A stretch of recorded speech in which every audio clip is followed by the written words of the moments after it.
Hello, and welcome to this evening's program.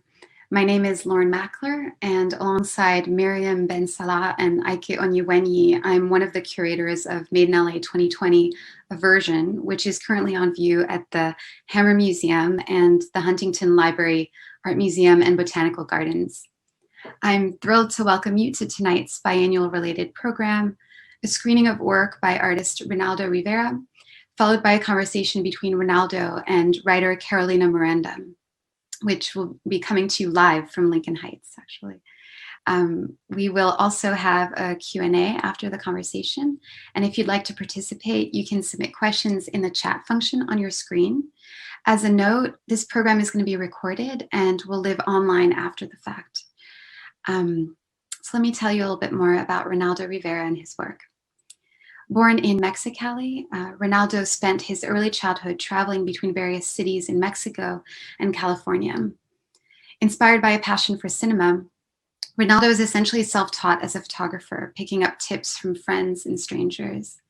He describes his early impulse to take pictures as a way of holding on to his surroundings within the turbulence of his upbringing.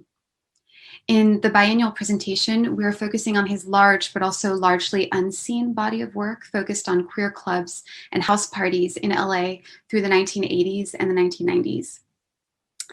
This latest installment of the Made in LA Biennial, as I mentioned earlier, is situated in two institutions across town, at the Hammer and at the Huntington.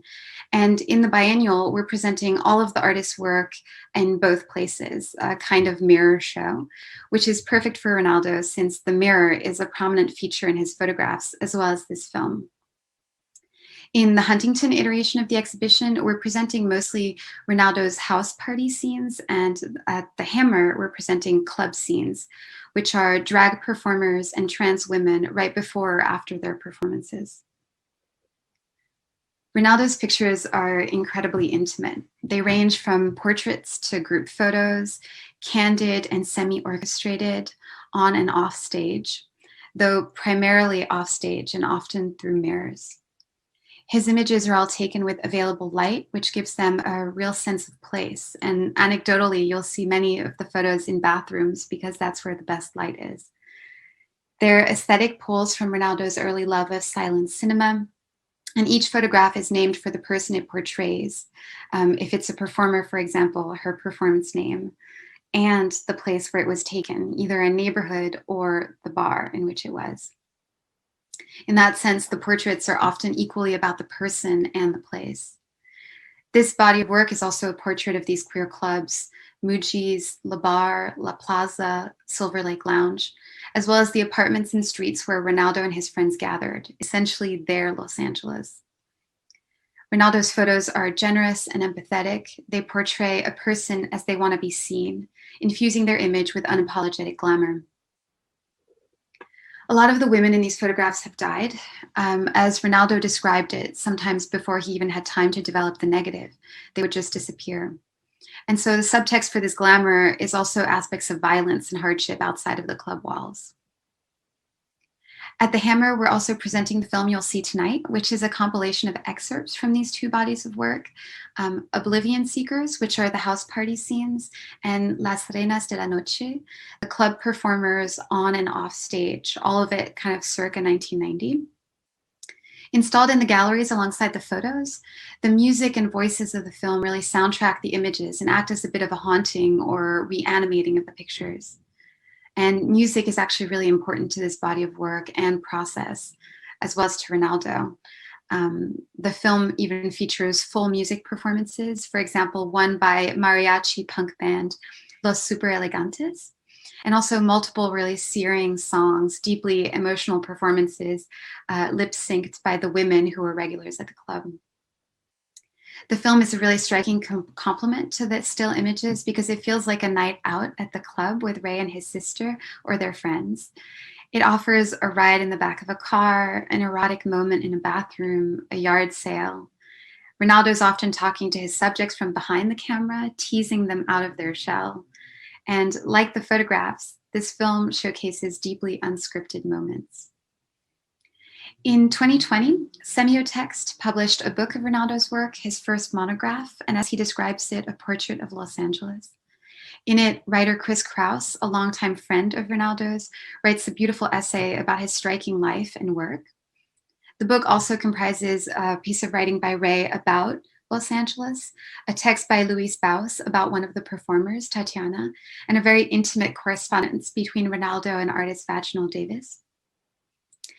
Ronaldo's initial idea for the book was prompted by seeing LA rapidly changing around him. And the idea was really to make a document of this disappearing city and to do so from his vantage point and that of his friends and scene.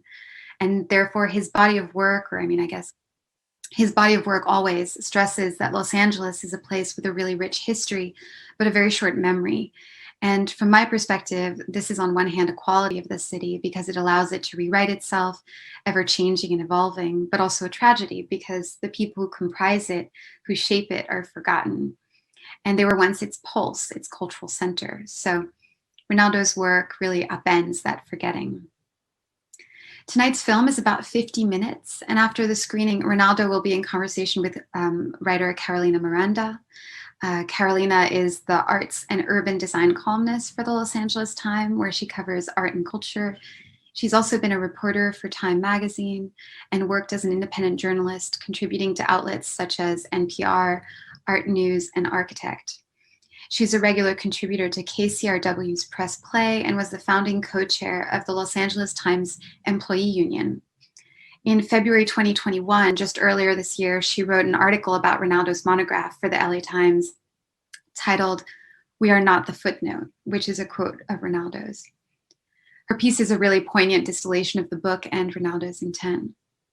For your reference, we're going to include links to Ronaldo's monograph and Carolina's article in the chat. And you can, of course, see the work in person at the museums.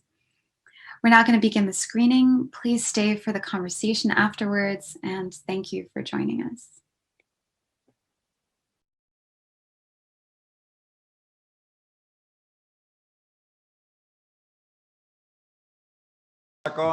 I think we're on. Are we on? Did the fiesta begin? Oh shit. So we're to talk to each other, ma'am. I think so. I think we're on. Okay, so Reynaldo has first of all made us some pomegranate margaritas. So this is going to be a very well lubricated hammer museum. I know, like I'm already hammered. I'm kidding. I don't even drink. Just a little.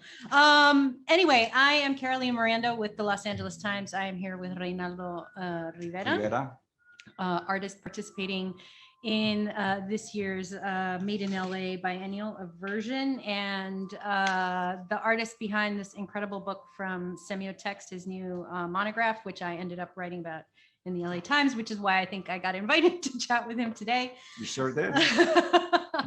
And, I wanted to start with this fabulous video we just saw, which it's too bad they didn't have the cameras on because we were singing along with it. And when this is over, there will be some Paquita la We're going to sing a mi manera. Yeah, it's going to get messy. I know, rata de dos patas.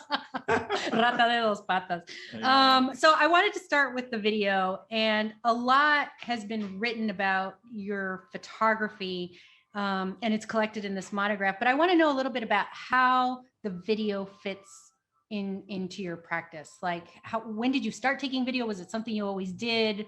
How does it connect to everything else that you do? Well, I actually wanted to do film originally, like talking pictures. And then, I went into still photography, I guess, as a side dish, and then stuck with that. But I've always and then when video was made easier, like when you were able to, I'm actually from the time before video. So when video cameras first started showing up, I was like, wow, this is super cool. Like Super 8s and like what kind of? Oh my God, it was, well, first, in the beginning, there were so many variety, you had Betamax, and then Betamax had its side things with this small video, well, whatever. Mm-hmm. We can go into the technical stuff forever, but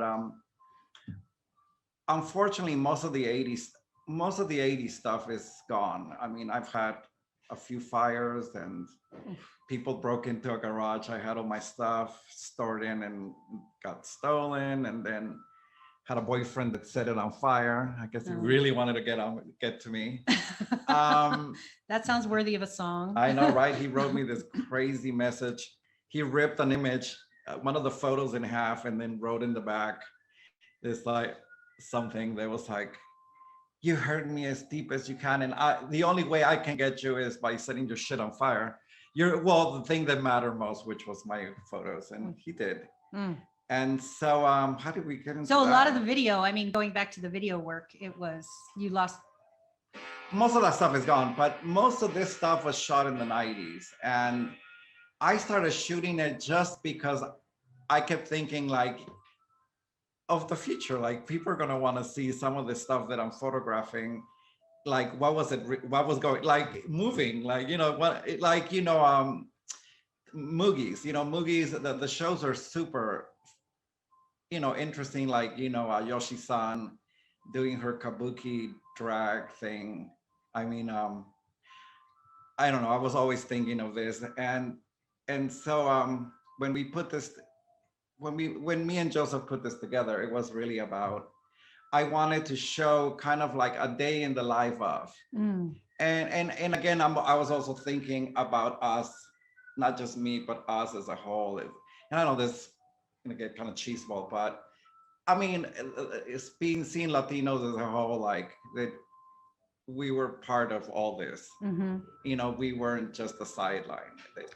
We were, creating things and doing stuff. And it's like, usually we tend to kind of get put to the side.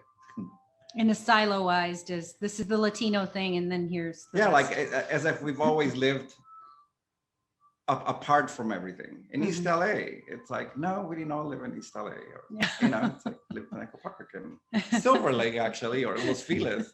Exactly. And we also did work with other folk, like Moogies was like Asian. I mean, and it wasn't just like Japanese. They were like Vietnamese girls and Japanese, Korean. There was this one Korean girl that I thought was Chicana. I mean, she totally sounded Latina. I don't remember her name. I have her photo somewhere.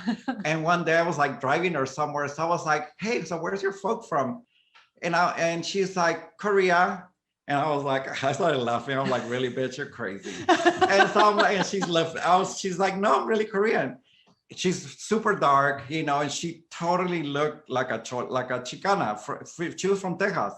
And she was like, no, my folk came from Korea, but came to Texas, to this little town across the border.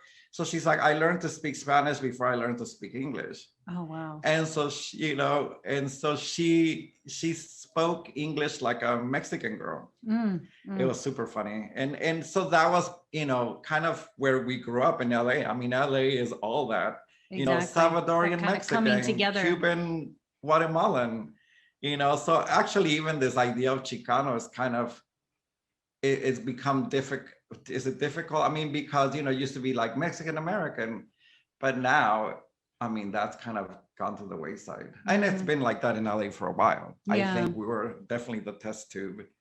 I mean, we have, and in a way, that's always what I've liked about this city, and what I've always felt wasn't ever featured, and when people usually talked about LA, which, not to talk shit, but it was usually white folk, they always talked about, how shallow and all this stuff. But I always felt that they were talking about the West Side. And usually when LA gets criticized, it's always a very specific group of folk. It's the Bermuda Triangle around Beverly Hills. I feel like there's a real richness. And in fact, that is something that in her essay in the monograph, Chris Kraus, who wrote if you have not read that Chris Kraus's essay in the monograph, by all means do. It's a great biographical essay on Reynaldo. And she describes your work as poking at the layers of Los Angeles as if it were an archaeological site. I really love that description.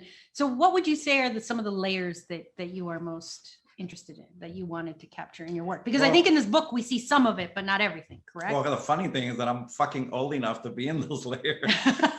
You are the layers. I know. It's like, we're in LA is multi-layered, and it always has been. And so in a way, it's like it's time that we see the rest of the fucking layers, it's like, and this is why when I, like just recently, I did this thing with young students, I won't say the school.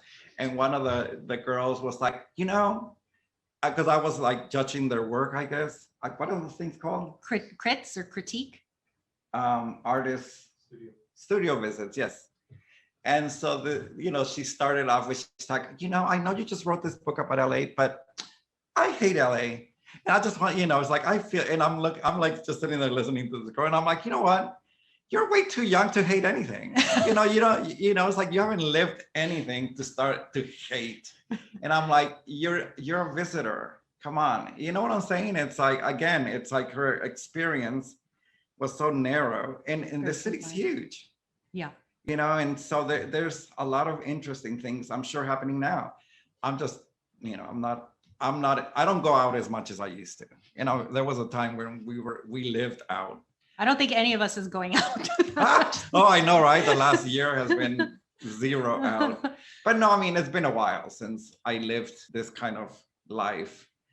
But I mean, I guess at this point, my interest was really just to show that we have always been a part of everything, not just, the usual crap. And ironically, I always feel that it's not just other folk telling our story in a certain way. When we do movies are also fucking cheeseball. We all, you know what I mean? Like we tend to pigeonhole ourselves too. I don't know if it's because in the past, the only way that we could get funding, I don't know, but I'm thinking now we have all the apps and you have all these ways to put out all your stuff that now's the time, kids. Yeah. It's now or never. Well, Daniel Soto just posted a really great question in the Q&A channel and asking, what are some of your favorite bygone queer spaces / venues, and what existing ones do you hope that people will continue to support? God, well, again, I don't really go out anymore, so how the fuck would I know? But I can't tell you, mija, so shit, I haven't been out in forever. But what were the ones that, tell us a little bit about some of the spaces figured in your project. So here's the other thing. We were fucking poor as fuck, so we didn't go out as much. Well, we did to clubs to dance and stuff, but like bars and stuff, not so. We did house parties. In a way, we're kind of like Cubans, where I remember going to Cuba in the 90s, in the middle 90s. And I was like, oh, so where's the clubs? And the guy started laughing at me. He's like, nobody has money for fucking clubs here. He's like, someone will just get a drum, the other one will get a guitar, and we just close the street and boom, we start dancing. So in a way, we kind of did the same thing. We were like, we were having parties every week. Or if not us, someone else was doing it. But I would say we used to love going to Casita del Campo to get shit-faced. Or if you had like a date that you wanted to have sex with, you'd have by the second margarita, the person would be shit-faced and you'd get a quick date. But, I guess, I was never into like Cavs or whatever the other popular joints were. But I think you've offered like a good guide. Well, like La Plaza, the Silver Lake Lounge, we did this, but we used to throw our own clubs there. At the Silver Lake Lounge specifically. La Plaza was its own thing. And my mama used to go to La Plaza back in the 70s. That's right. When it first opened. And when I took her there, I think I've told this story already, but I took my mama there in 89, And tell us a little bit what La Plaza is, like set the scene. Well, La Plaza, at one time, back in, I think when it opened, my mom was saying that it was a really nice place for like, the like proper lesbians to go and the fact, all the gays and the lesbians would hang out there. And it was apparently really nice. And they had great big, like kind of Las Vegas kind of shows. By the time I was going there, it wasn't that ritzy. And so I took her there, and as we walked into this place, there used to be this waiter there that unfortunately is no longer with us, Rogelio, that used to always give me grief. He never gave me, like, we used to go there and they give you a table and shit. He always sit my ass in the back. But we walk in, Rogelio sees my mama, and it was like, it was funny. It was like those things in the movies. If he would have been holding something, he would have dropped it. He was like, God dang, oh my God. So he like runs towards my mama, and, they hug and shed some tears and blah, blah, blah. And he comes and sits us in the front of the stage and just couldn't give us enough booze that whole evening. So you were VIP when you showed up with your mom. After that, I was VIP. But my mama told me the story of how she met him back in like the late 70s, and he was going to get married to some girl, and she convinced them not to get married and to just come out because, you know, it was going to ruin her life, his life, blah, blah. And she wrote him a song and the whole shebang. Oh, wow. And I was like, oh, okay, cute. I know. It was such a cute story. Oh, wow. But so I was thinking in that continuum, you know, like my mama went there, I went there, you know, and it's kind of sad that seems to be less possible now because a lot of those places that our parents went to are gone, even the ones shit I went to. Yeah. And I mean, I guess I can't come up with the names because that was a long ass time ago. Was there, well, somebody's asking, Brianna is asking in the Q&A channel, was there any overlap between these scenes and Club Fuck? What do you mean? Oh, yeah, of course. You know, well, Club Fuck happened later. Like, well, actually, no. I'm trying to remember. You know, everything gets muddy in those years. Because, you know, I mean, everybody in those, I mean, I knew most of those folk. But Fuck was doing its own thing. You know, you know, that was kind of like that Hollywood version of S&M. You know, it's like trying to look rough, but whatever. You were not buying? Is that what you're telling me? No, I mean, it was cute, but I mean, yeah, it's not what I think people imagined it to be, unless there was something in the back I didn't know of. You know, I mean, who knows? You didn't. If you would have been in tighter with the waiter, maybe they. I know, right? Because you know, like Cubs apparently had, you know, a little like dungeon space in the back. So I mean, as far as overlapping, I think most of those places overlapped. You know, like Moogie's. Well, but you know, again, those are very, very different things. You know, like. Because Moogie's, you went to go see people perform, and La Plaza were really like you danced in between performances. Where Fuck was just a club; it was just a dance club. So they were two, you know, apples and oranges. I wanted to talk a little bit about this idea of cross-pollination. This was something that you and I talked about in our conversation together for the story, because you said that when you were working on the show and when you were working on the book, that you didn't want to present just images from the queer clubs or just photos of artist house parties or just your concert photos. So why was it important for you to mix those worlds in the presentation? Because they didn't happen on their own. You know, like nothing happens, you know, like in real life, everything's happening at once, right? And also so that we were moving in between all these different scenes, you know, it's like, it's not just one thing. And I guess I didn't want to, I don't know, I didn't want to feed into that same story we've been hearing being siloed.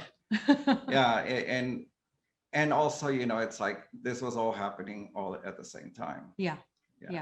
There was Terrence Butcher asks an interesting question. He said he would have loved to have heard a little narration informing us of the years and venues and the people we were seeing, although I think we've talked a bit about that in our conversation. And definitely the book is very, very helpful in terms of enlightening the spots that Reynaldo was hanging out at. But he was interested in having you comment a little bit on the fact that, you know, this is this important visual document of a queer Latino LA in the era of AIDS, before cell phones, before the internet, before astronomical rent, and when, you know, queer spaces were still thick on the ground. When you actually had to talk to someone on the fucking phone, no texting. You know, you made dates with people and kept them like a month in advance. I was thinking about this, making a date with a friend of mine that went to art school in Chicago to meet in San Luis Potosí. And, you know, this was in like January, but we met like in September. You know, we're going to meet in San Luis Potosí at 3 p.m. at this Plaza de Sabe Que, and we were there. Yeah. You know, there wasn't a million calls in between. And then like an hour before, like, oh my God, I couldn't, you know. I'm on my way, All right. I mean, it was definitely a different. There was more intention. I mean, there was a real intentionality to being together in that era. I mean, and I think you put more effort. I think one did put more effort on everything because, you know, it's like, I remember when I was young and we were into like Susie and the Banshees, right? Like, oh, I was a huge Susie fan in my teen years. Shit, I wanted to be her. But, you know, you really had to go out and look through everything, it's like you didn't have the internet. So Yeah.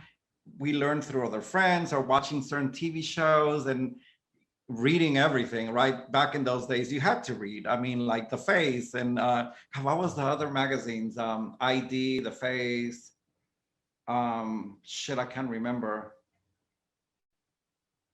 New Music Express, right? NME, NME. I can't remember all the magazines. NME, yeah, that's but right. those were like everything. And you went to certain record stores like Vinyl Fetish, right? Or if you're in Pasadena, Pubas.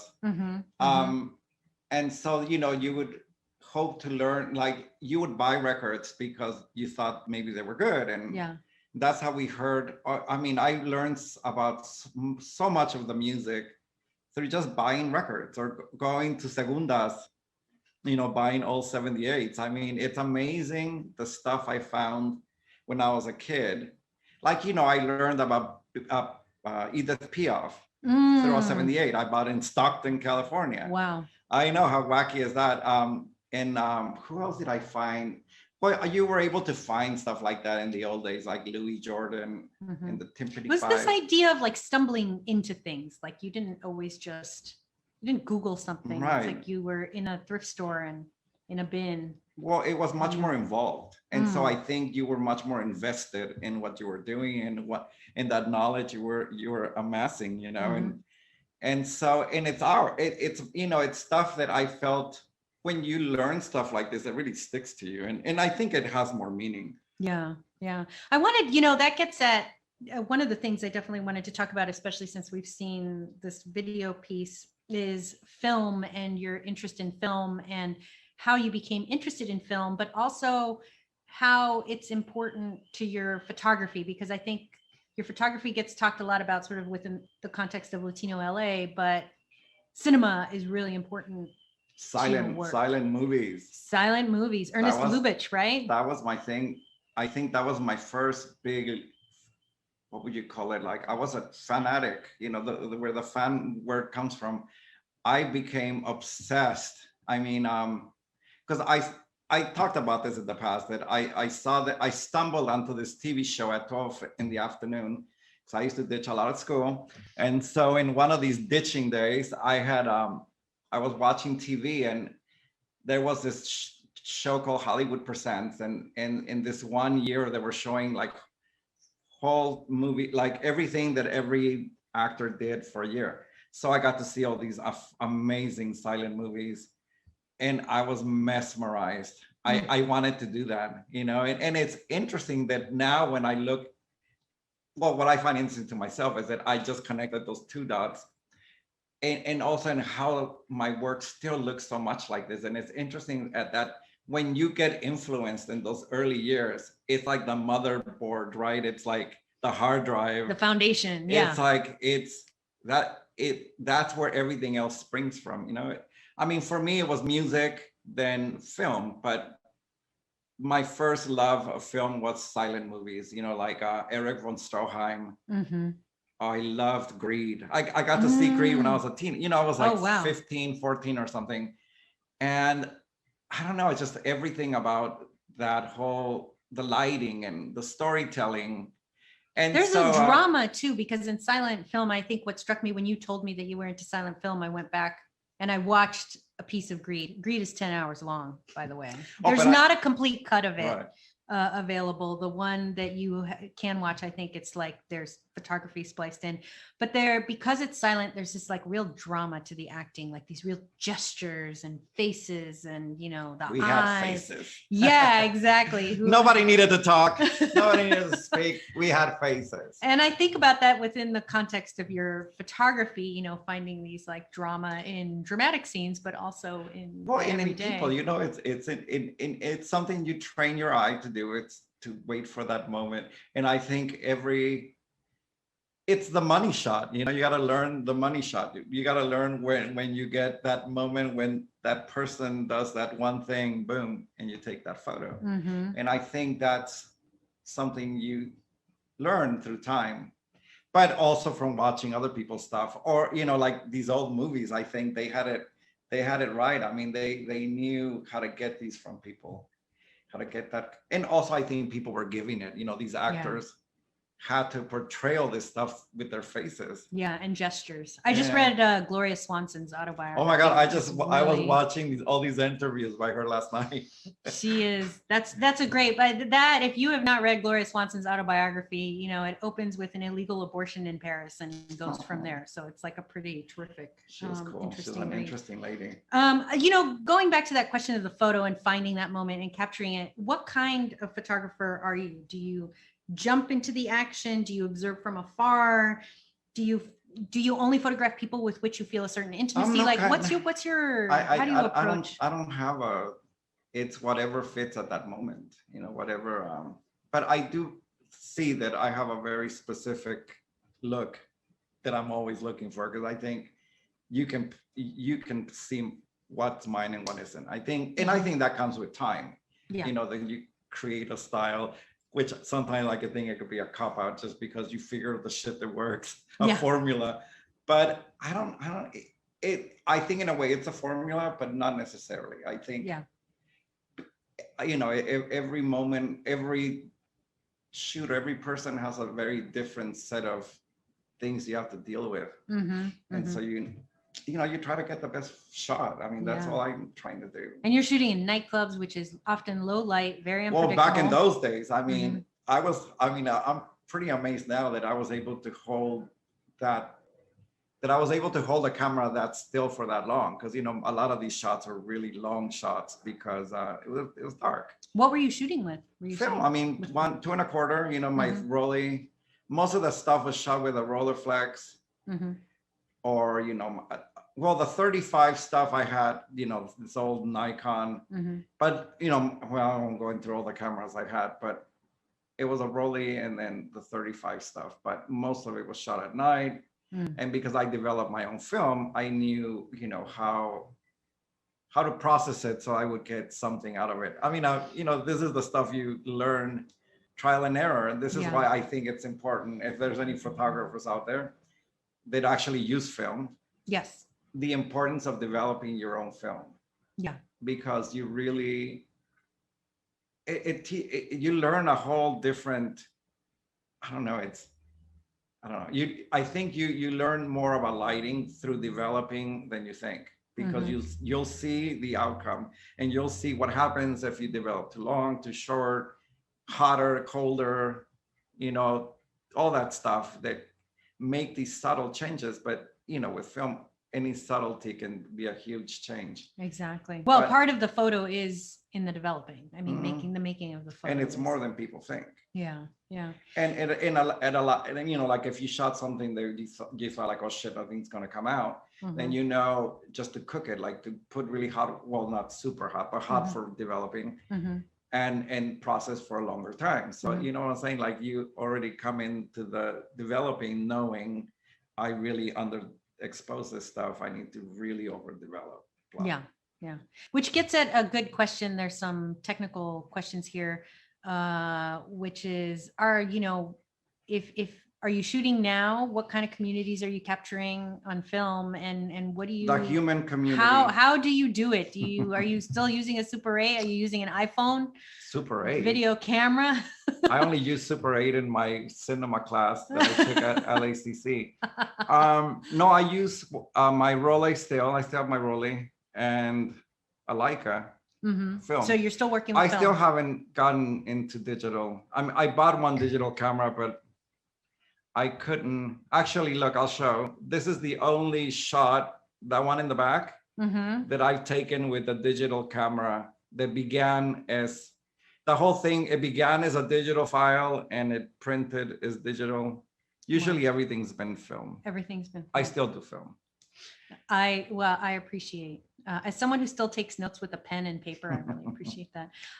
Terrence Butcher is suggesting that you should have a screening of your film at La Plaza de Cultura y Artes. So where's that at? That's downtown by Olvera Street. And then from Brendan, we have a question. Can you tell us if you have plans to preserve your video beyond the show? And yes, a narration of who is who and where would be so beautiful. want to be though, but that's a whole nother scenario. I would have to be like emceeing as the like videos showing.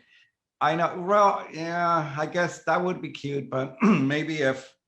Well, I'm in the process of working with Joseph Stewart on making a longer film, and we're gonna show it in the future, and I think that will have like a narration somewhere in there about what's going on, because there's a lot of stuff going on, like the Prop 209 in the beginning. That was actually a fundraiser for Proposition 209, and which I think won anyway. And my understanding is that this video, this piece is going to reside on the Hammer's website for a little bit after this. And I did this because I specifically one guy wrote me on Instagram letting me know that he couldn't watch this movie at the museum, and he wanted to know how he could watch it. So I was like, oh, I don't know why that didn't occur to me. So that was the reason why I showed the full hour one for this thing, so that you all can watch the whole thing. So this will reside on the Hammer's website for a little bit. For a few years, I think. Oh, wow. Well, check the Hammer's website. It'll be around for a little bit. I wanted to get a sense on, like you said, you're just photographing the human condition. Are you still working on series? Maybe not even the human condition, just humans. Can we expect to see new? No, I have a lot of new work. Oh yes, I mean I'm still working it out. And what kind of scenarios are you drawn to? Well, it's relative to where I'm at now. I mean, I'm an old fuck, and so I'm more into the singular, where I was into the plural when I was younger. Like I was friends with everybody, and I needed to document everything and everyone. At one time, everyone was in my file somewhere. And now I'm really much more interested in individual people, and I do a lot of portraiture, but you'll see. We're working on a show with Reinas. Oh, great! And so you'll see it then.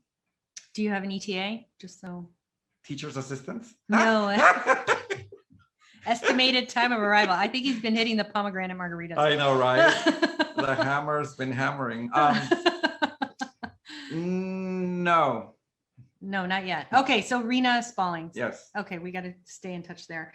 Because I know I think we're running out of time. We're at the end. We have 10 minutes. Okay.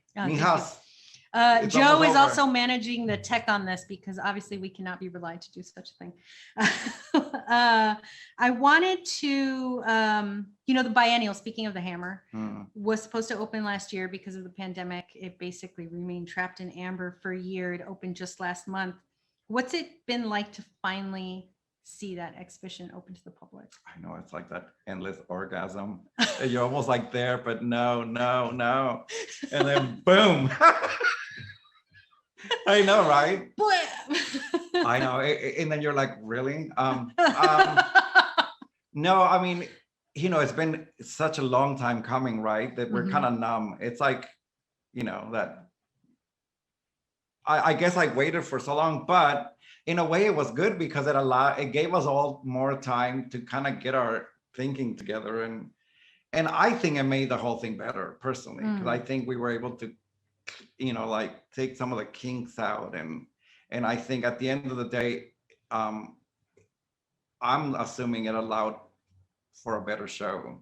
Yeah. Personally, I didn't mind the wait, to be quite honest. It's like, I'm glad it took this long, because it gave me more time to deal with all this. And there was something kind of amazing about, I haven't seen the Huntington portion yet, but I went to see the Hammer portion the other day, and there was something kind of beautiful about being able to marinate in that show after this whole period, and thinking about how prescient so much of that work is. So kudos to the curators. No, they were beautifully super amazing. Installed. Yeah. No, I mean, it's been super, and they've all been amazing. Thank you, everyone. I think I was going to start naming names, but I forgot everybody. I know the Academy Awards. No, but you're not supposed to. That whole Academy Awards thing. Where I went blank for a second. Does not I know, work. right? Oh. So this series, what we see at the Hammer, what's in the book, it's from a certain period of your life, but it's elements of that work. It's not everything. So what haven't you shown? What series? I know it contains like some of your concert shots. Like, is there another? I know, it took us, it was painful to kind of distill out of thousands of images, 14.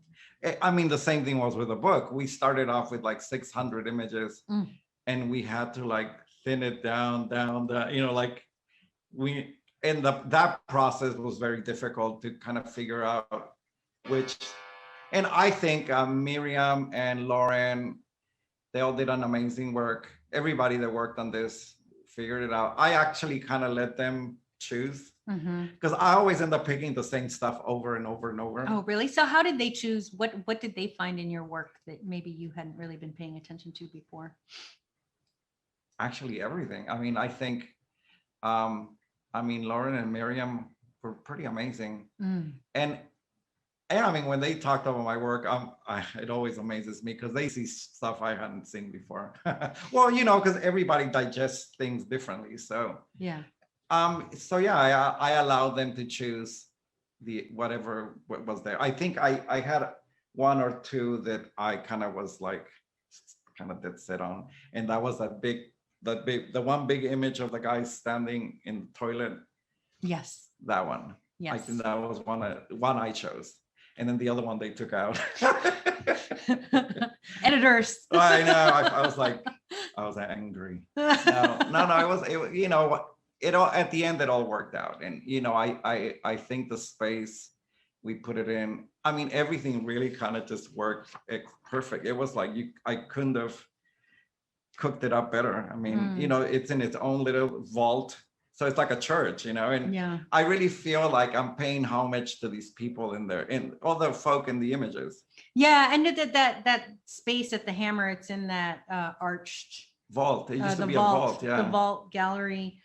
It does feel a little bit like entering a club. And then now with COVID, there's a line to get in. Like they limit how many people can go in there. So right? It feels appropriately club-like and right, there's a reverence to it. And with the music, I mean, that was the whole idea. Originally, I wanted to paint it dark to kind of make it like a club, kind of like walking into a house party or club. And then the whole thing with the movie was to have this soundtrack in the background playing so that you kind of get an idea of what was going on, kind of like a full sense immersion. Yeah, immersion. So this documents, obviously the book and the show document. This is I think we're running out of time, so this will probably be my last question. I know that this documents a very particular moment in time, a lot of 80s and 90s, mainly 90s. And I wanted to know if there are any remnants of that era that survive within the Los Angeles landscape that you treasure, that you still feel close to, that you appreciate. I don't know. No. Well, it's a hard, because it's so general. There's a lot of things I treasure, but as far as, I'm good with change. I mean, the city has changed like a lot more than ever in my lifetime. But I'm like, it's all good. I think in a way that's what makes LA. And I think once you're okay with this, you'll be, you'll figure it out, because nothing's sacred here. It's like everything gets dumped for, those ugly apartment buildings downtown. El Porcini, that's what I call them, those like Orsini's or whatever. Oh, those are terrible. No. I mean, I think there's so many places in this city that I treasure, I guess, mentally. But in a way, I kind of like that it's this kind of city that, like one day you might wake up and it's going to be, whatever you thought was there, it will be something else. Exactly. I mean, it's horrible as it is, especially for someone who loves architecture. And I'm a historical queen, but oh my God, it aches me when I see old houses getting dumped and shit like this. But you can't have change with a few eggs breaking, right? Yeah. Or with things getting dumped. It's like, it's just how it is. And this city is that place. You can't shed a tear for anything, because you're gonna be crying always. There's definitely a lot of crying. But the photos and the videos also record a lot of people. Yeah, they're all friends. But many who have not survived. Yeah. Well, again, it's like the city that we live in. Mm-hmm. And it's like in a way we lived pretty rough life. Not rough. I mean, it's like I've lived with this thing that I never said no to myself. So you can imagine. And I hung out with people very similar to myself. So that they didn't survive the decade, it's not this surprising. It's sad, and in a way, this is one of the things that I felt kind of, very emotional at times when I see the video. There's so many people gone in that video. It's kind of whatever, but you gotta just move on to tears in a bucket. It's like I'm still here, and allegedly back in the 80s, I remember people talking shit about how I would be the first to go, and I buried them all. I mean, it's like salute. I think on that note, it's probably a good time to wrap it up. So I wanted to thank the Hammer for having us here tonight. I had such an enjoyable conversation with Reynaldo for when I wrote the piece for the LA Times, and it's great to just be able to reprise a little bit of that here today and ask new questions, and to Lauren Mackler for the wonderful introduction, and to everyone who turned out and asked such thoughtful questions. And I also went a little bananas when you saw yourselves. Some of you saw yourselves in the film and let everyone know in chat. So thank you so much for coming tonight. I raised my pomegranate margarita. Thank you for the great article and for coming. I was like wondering if you were going to come, right? At the last minute, I'm like, oh my God, she took the extra turn back. I made it. I know. Thank you, hon. Saludos, Hammer. Thank you.